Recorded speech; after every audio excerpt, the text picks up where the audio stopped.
Whatever the occasion, effortless elegance is right this way. Because Hilton brings you new ways to stay courtesy of the Nomad London.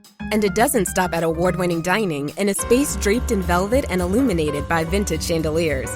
No, this day goes beyond with unparalleled personalized service and attentive hospitality. Oh, and did we mention the Nomad London can be booked using your Hilton Honors points at Hilton.com?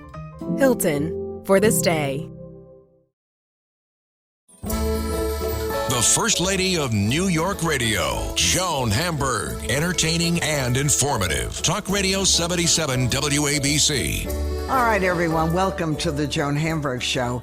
And I haven't talked to Peter Greenberg, travel editor for CBS News and the world's travel detective. I haven't talked to Peter in a long time, but I thought we've got to check back in.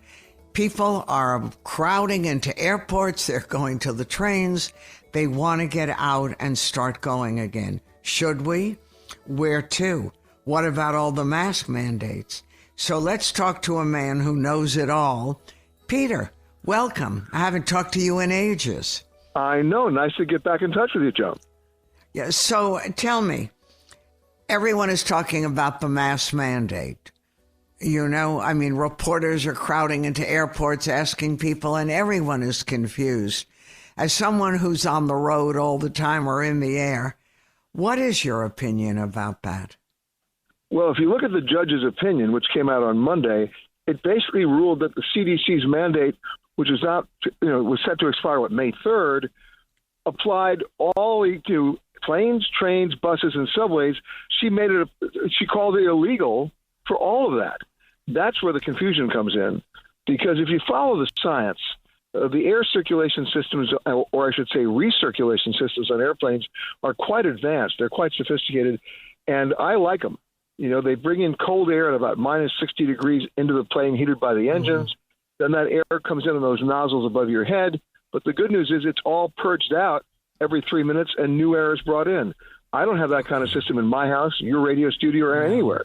It's great. So in that situation, as long as the vaccination levels are up, I think you can optionally wear or not wear a mask. But her order applied also to trains, buses, and subways. That's where we have a confusion, because the science is not there. The science doesn't support that. And so the rule is, I came back from New York to Los Angeles 2 nights ago. I brought my mask, but I didn't have to wear it. Although 70% of the plane, even in the wake of the judge's ruling, was masked. Yeah. So that's an interesting story. But if I'm going on a bus, a train, or a subway today, I'm wearing my mask. Yeah, no, I'm with you. I'm wearing it. And even though I know about the plane filter system, and you were very reassuring, I still feel there are kids and other people on planes who cannot be vaccinated yet. So my thing is, go for it, as unpleasant as it is at the moment. So are we seeing an uptick in travel? We are. The demand is increasing almost exponentially, and there's a sort of inverse relationship here, Joan, because as the demand is growing, the capacity is dropping because the airlines and the hotels and the other infrastructure can't support it. They don't have the staff. And as a result, we're seeing massive crowds, longer lines, and I'm afraid to say much higher airfares. Not exactly where we should be. And this is even before we get to summer. Yikes. Wow. So look, the airfares are going up almost 4 times over the last 3 weeks. And that's because the airlines realize they have to keep everything at about a 60% capacity, hotels as well. They don't have the staff. They literally don't have the staff. So why did all these people who work for the airlines, why did they all leave? I mean, that seemed to be good jobs. Well, yeah, but here's what happened. The airlines were given the federal aid on one condition, that they had to keep everybody on payroll. They had to keep everybody on payroll, and they couldn't lay anybody off. They couldn't fire anybody, and they didn't. Here's what they did do, though. They went to the employees and offered them very attractive buyout or early departure packages because they wanted to reduce the staff and keep a lot of the payroll for themselves. And they were surprised by how many people said, okay, I'll do it. And they did it. And once they did it, the airlines didn't do a very good job of ramping back up when travel started coming back up last July. Not this year, last year it happened. So they already had meltdowns last year. And now we're having them again.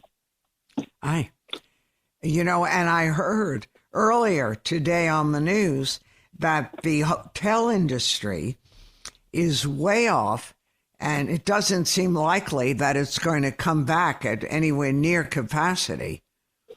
Well, you know what? It can't come back near capacity because they don't have the staff to service the guests. So what hotels are doing is they're intentionally keeping occupancy at about 60%. Now, they're filling those rooms, and the rates are just as where they were back in 2019. But they can't go anywhere above that because they literally don't have enough housekeepers. Wow. They don't have enough. They don't have enough bellboys. They don't have enough anybody. And this is industry wide. Right. So people ask me, and I'm asking you, who's the expert, if you are planning on a trip or you want to go somewhere, do we still deal with COVID? Do we say check the COVID rates? How do you do this? Very simply, your airline will know what the restrictions are. We're seeing more and more countries ending those restrictions in terms of testing prior to going, as long as you've been vaccinated and show proof of it. The one remaining rule that's out there is the rule that says if you're coming back to the United States, you literally have to take that COVID test within 24 hours before they'll let you come back home. Now, that may go away, too, since so many countries have eliminated that for us going there. But for the moment, that's the last remaining, I won't call it hurdle, but that's the last remaining protocol we have to comply with. I'm talking to Peter Greenberg. And Peter, who's our travel detective, do you feel safe generally getting up and going, or do you worry? Well, you know what? I do. You know what? It's not about the number of cases. It's not about the number of deaths. It's about the number of vaccination levels and the number of hospitalization levels. And if you take a look at those two levels right now, vaccination numbers are going up and hospitalization numbers are coming down. And that's a good sign. Okay. Now tell me about your new PBS special. It's premiering this week on PBS stations around the country. You can also find it on Amazon Prime and Apple TV+. It's part of my series, Joan, that we've been doing for over 22 years called The Royal Tour. It has nothing to do with monarchy. It's sort of like, I'm giving you a royal tour of Brooklyn. But what it is, imagine I go to an individual head of state, a king, a president, or a prime minister, and I get from them the impossible. They give me 8 days of their schedule devoted only to me. And then for the next 8 days, that sitting head of state is my personal tour guide to and through the country. We see it through their eyes. Imagine two people on a road trip. One of them happens to run the country. Not bad. Was that a really hard get? I can't imagine. It's hard enough to get guests, and all of a sudden you're going to the heads of state, and they're giving you more than a week.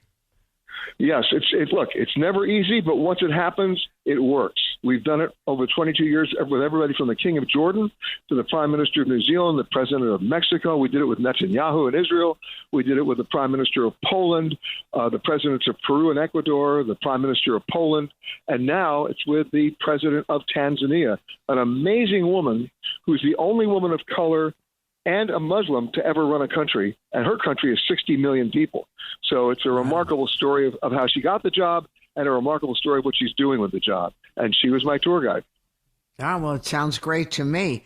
Are there any, because I'm asking this now for the listeners who always ask, are there any travel bargains out there that are worth looking at?